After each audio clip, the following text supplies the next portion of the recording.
How's it going, everyone, and welcome to the first episode of Hobo Cooks, a show where we can learn together about different types of food and how to cook them. Today we are going to be preparing one of my all-time favorites, salmon. I recommend that you always try to buy wild-caught, frozen-at-sea salmon, but at this $18 sticker price for this farm-raised behemoth, you can't really pass up savings like that.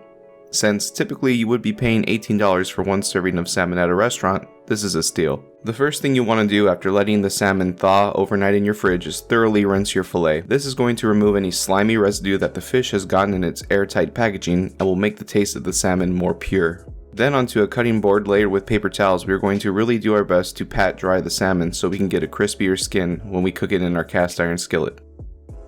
And since I obviously don't have a skillet the size of a car, we are going to cut our fillets into evenly sliced pieces so that we can move them in and out of the skillet with ease. Before we season our fillets, go ahead and place your cast iron skillet on the oven and set the burner to medium-high. We are going to put about a teaspoon of vegetable oil onto the fillets and season them using whatever you like. For me, I'm using this Fisherman's Wharf blend, and I'm going to give each cut a generous amount of seasoning without overdoing it.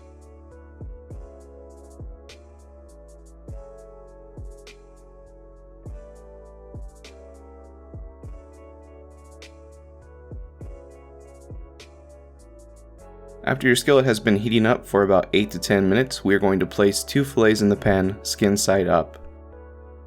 If we start with the skin facing down first, the salmon will curl up and become harder to evenly cook.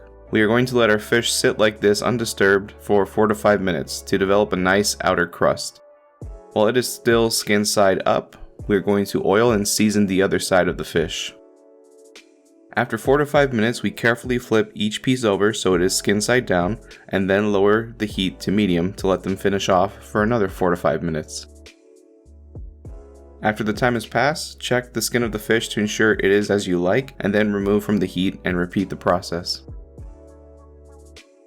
For the final 2 tail end of the fillets, we are going to lower the cooking time down to 2 to 3 minutes for each side because they are thinner and they will cook faster.